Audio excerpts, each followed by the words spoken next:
There was a man born in a log cabin in Kentucky in 1809. He didn't grow up with much. No silver spoon, no connections, no guarantees.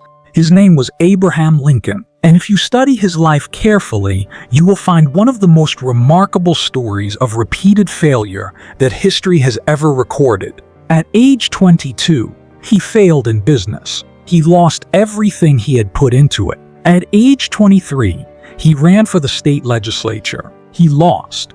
At age 24, he failed in business again. This time, it took him years to pay off the debt. At age 25, he ran for the legislature again. This time he won.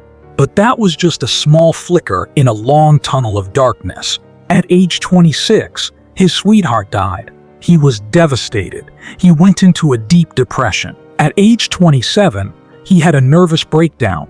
He was so broken that friends feared for his life. At age 29, he ran for Speaker of the House in Illinois. He was defeated. At age 31, he ran as an elector. He was defeated again. At age 34, he ran for Congress. He lost. At age 37, he ran for Congress again. This time, he won, but served only one term and was not re-elected. At age 46, he ran for the U.S. Senate. He lost. At age 47, he ran for Vice President of the United States. He lost badly. At age 49, he ran for Senate again.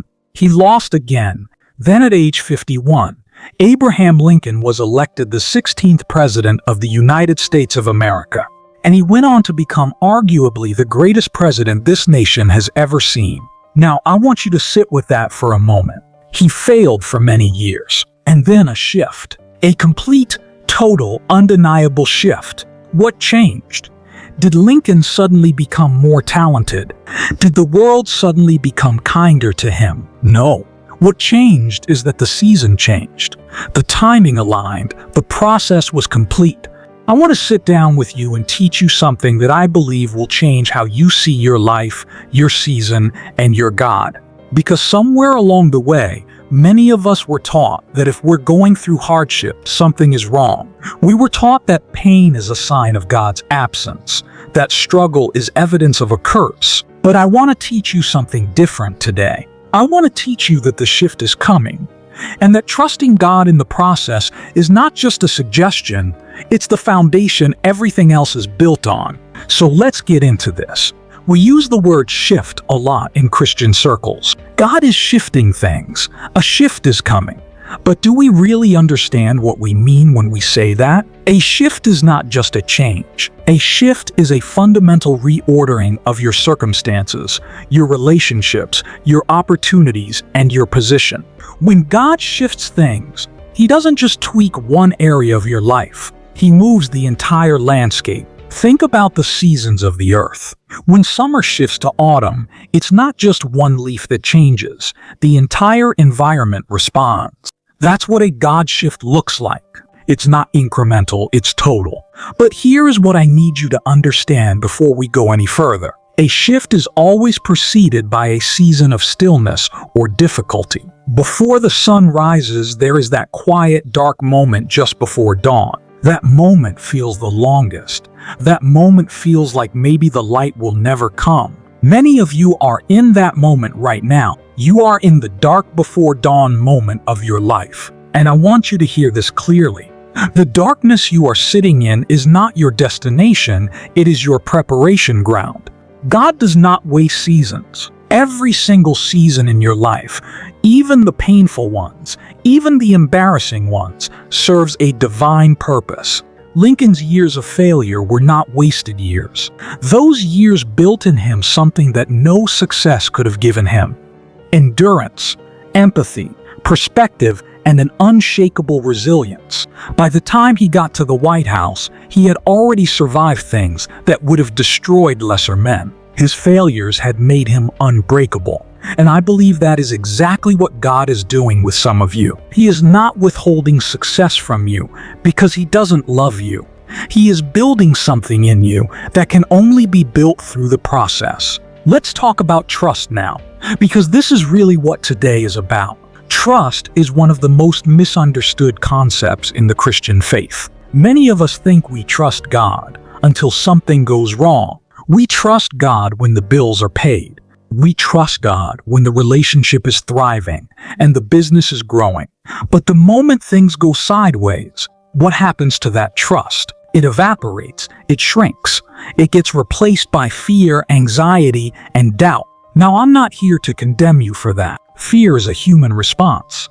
Doubt is a human response. These things are normal. But I want to teach you something about what trust actually looks like in the Bible, because I think we've domesticated the concept of trust into something too soft. Trust, in its truest biblical sense, is not a feeling. Trust is a decision.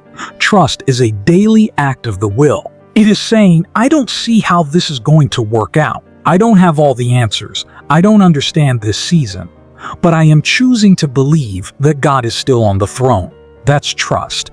Not the naive kind that pretends pain doesn't exist, but the rugged, gritty kind that walks through the pain anyway. There's a powerful principle found in Proverbs 3 verse 5 to 6 that I want to unpack with you. Trust in the Lord with all your heart, and lean not on your own understanding. In all your ways acknowledge Him, and He shall direct your paths. Now, most of us have heard this verse 100 times, but I want you to see it with fresh eyes today. Trust in the Lord with all your heart, not half your heart, not most of your heart, all of it. That means the part of your heart that's afraid, trust. The part of your heart that's confused, trust. The part of your heart that's tired, that's given up, that's been disappointed too many times, that part too. God is asking for all of it. And lean not on your own understanding. This is the part we struggle with the most. We are educated, we are intelligent, we are analytical, and so we try to figure out what God is doing. And when we can't figure it out, we panic. But God is saying, stop trying to figure it out with your mind. Your mind is limited. Your mind only sees what's in front of it. God sees everything, past, present, and future simultaneously. Your understanding is like looking through a keyhole. God's understanding is like looking out of a panoramic window that stretches from eternity to eternity. So when God says, lean not on your own understanding, He is actually protecting you. He is saying, don't limit my work to the size of your mind. In all your ways acknowledge Him, not just in the spiritual moments, not just in church, in your business decisions, acknowledge Him. In your relationships, acknowledge Him. In the moments when you're about to make a move out of fear or desperation, pause and acknowledge Him. In the moments when pride says, I've got this, acknowledge Him, and He shall direct your paths. This is the promise. This is what all of that trust is leading to. Not He might direct your paths. Not He could, if everything goes perfectly, direct your paths. He shall. It is a certainty. It is a divine guarantee. When you truly trust God with all your heart, not leaning on your own understanding, acknowledging Him in everything, He takes responsibility for your direction. That means even when you make a wrong turn, He redirects you. That means even when a door slams in your face, He is already behind you opening another one. Now I need to teach you about the waiting period, because this is where most people lose their faith. The waiting period is the stretch of time between when God gives you a promise and when that promise is fulfilled. It can be days, it can be months, it can be years. And the enemy knows that if he can get you to give up during the waiting period, you'll never see your breakthrough. So he works overtime in your waiting season. In the waiting season, your mind starts to produce thoughts like, maybe I heard God wrong. Maybe this isn't for me. Maybe I'm being punished for something. And if you're not anchored in truth, those thoughts will drag you away from your assignment. They'll pull you out of position right before your shift happens. Let me teach you something about what God is doing while you wait. God is actively working on your behalf, even when you can't see it. He is moving pieces on a board that is much larger than the slice of life you can see. He's preparing the people you haven't met yet. He's arranging circumstances that haven't happened yet. He's closing doors that would have destroyed you if you had walked through them. He's protecting you from shortcuts that look like blessings, but would have cost you everything. The waiting period is not empty time. The waiting period is one of the most productive seasons in your life, even when it doesn't feel like it. He is deepening you. He is grounding you. He is preparing you to be able to handle what's coming. Because here is a truth that many people don't consider. A blessing that you're not ready for can destroy you. If God had made Lincoln president at 30, before the failures, before the grief, before the breakdown, before the years of struggle, Lincoln would not have had the depth of character to navigate one of the most turbulent seasons in American history. The waiting was what made him ready for the wait, and the waiting is what is making you ready for what God has for you. One of the hardest parts of trusting God is watching other people advance while you feel stuck. Let's be honest about this because it's real. You watch someone who started after you get promoted. You watch a business similar to yours thrive while yours is still struggling. You watch people who seem less qualified, less committed, less faithful, get the things you've been praying for. And it's hard. It genuinely is hard. Comparison is one of the most dangerous traps in the life of a believer. Not because the feelings aren't valid, but because comparison pulls your eyes off your own lane. Here's what I want to teach you. Your race is not their race. Your timeline is not their timeline. Your assignment is not their assignment. What God has planned for you is specifically and uniquely calibrated for you, and the timing of your breakthrough is connected to a plan that you don't have full access to. When you see someone else moving forward and you feel left behind, remind yourself of this: God is not running out of blessings. He is not giving away your portion to someone else. Someone else's promotion does not shrink the size of what God has for you. In fact, I want to teach you something powerful. When you genuinely rejoice for others who are advancing, even when you're still waiting, you demonstrate a level of trust in God that releases something in the spiritual realm. You are essentially saying, Lord, I trust you so much that I can celebrate their victory without doubting mine. That is a powerful posture of faith. And I want to be clear, I'm not telling you to fake it. I'm not telling you to pretend you're not hurting. That's not authentic. What I'm teaching you is to acknowledge the pain, bring it to God, and then make a conscious decision to trust that your time is coming, because it is. Now let me teach you about how God shifts things, because the shift rarely looks the way we expect it to.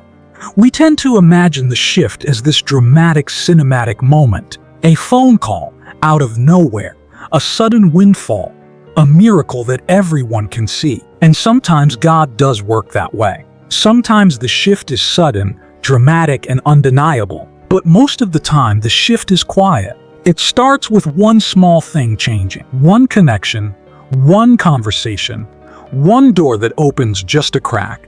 And then slowly, and then all at once, everything begins to change. The Bible uses a powerful agricultural principle throughout its pages. First the seed, then the blade, then the full grain in the head.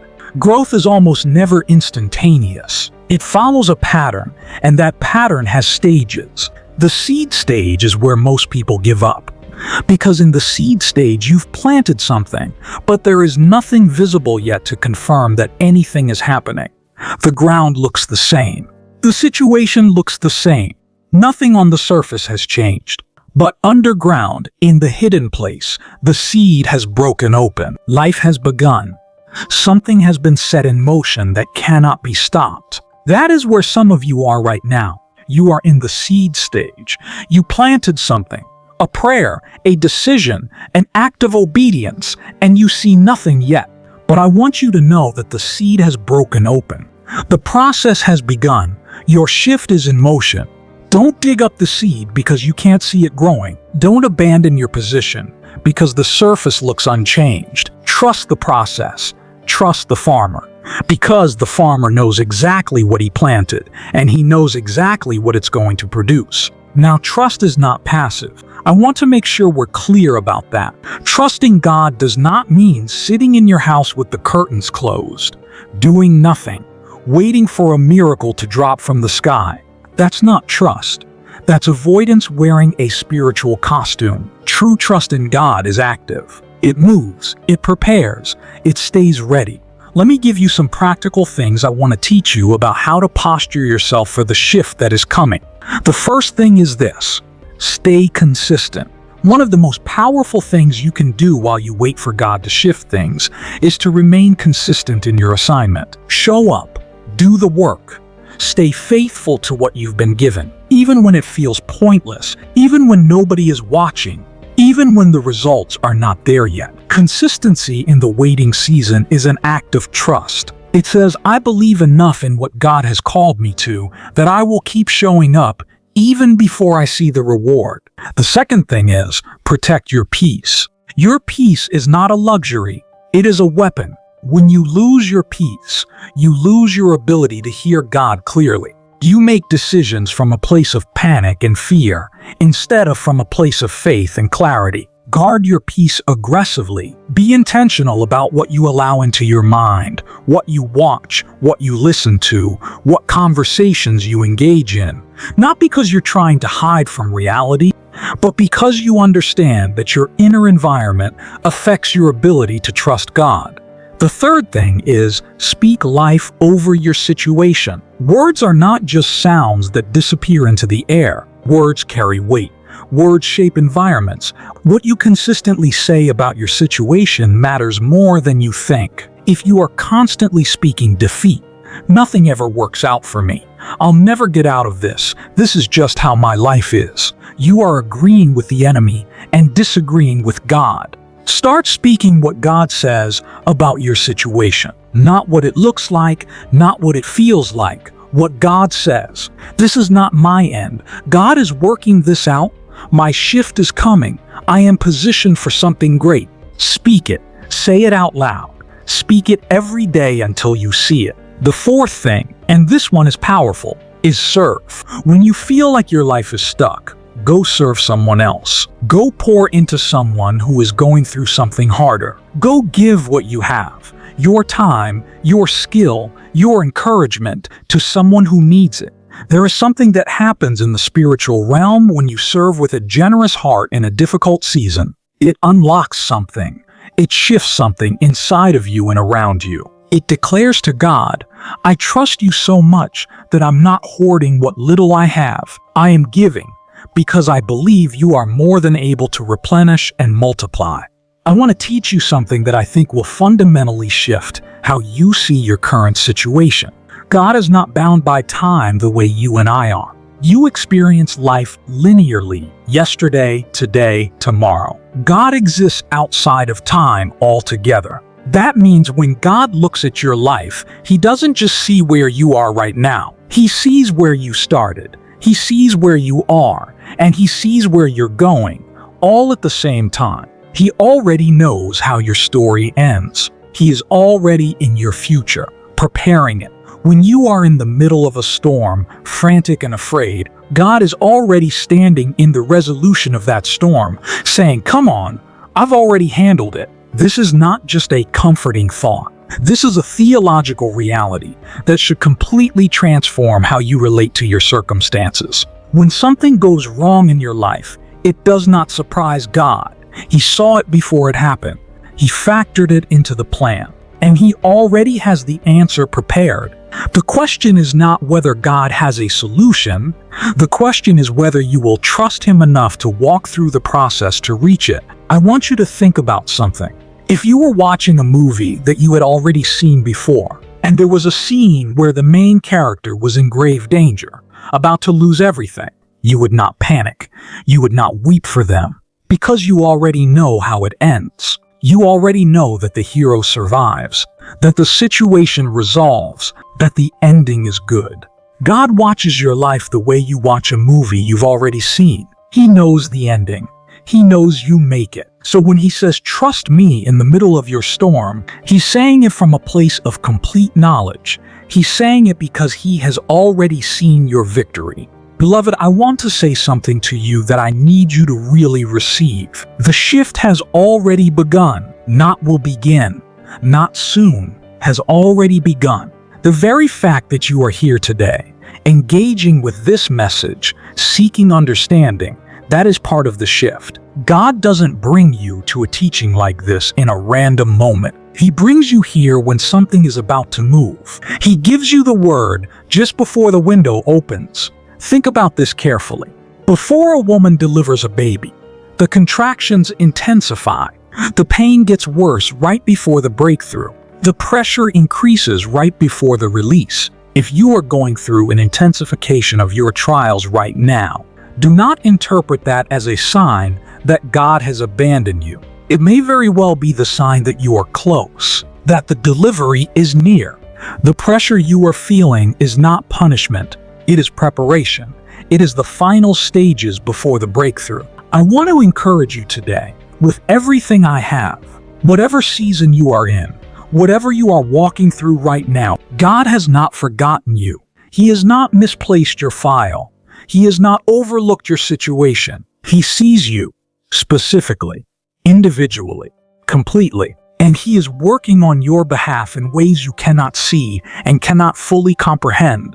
Beloved, learn to rest in the process. This is perhaps the hardest lesson, but it is one of the most important. Learning to rest, genuinely rest, not just say you're resting while internally you're in a constant state of anxiety, is one of the highest expressions of trust in God. Rest says, I have done what I can do. I have prayed. I have worked. I have been faithful. And now I release this into God's hands, and I trust that He is handling it. Rest is not laziness. Rest is not giving up.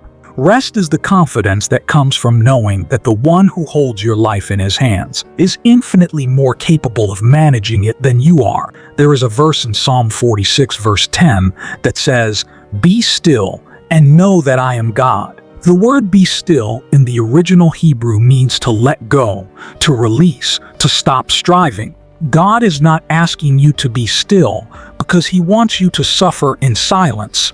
He is asking you to be still because your striving is getting in the way of what He is trying to do. When you are constantly in motion, constantly trying to force things, constantly operating out of fear, you create noise that makes it hard to hear His instructions. Stillness is where you hear God most clearly.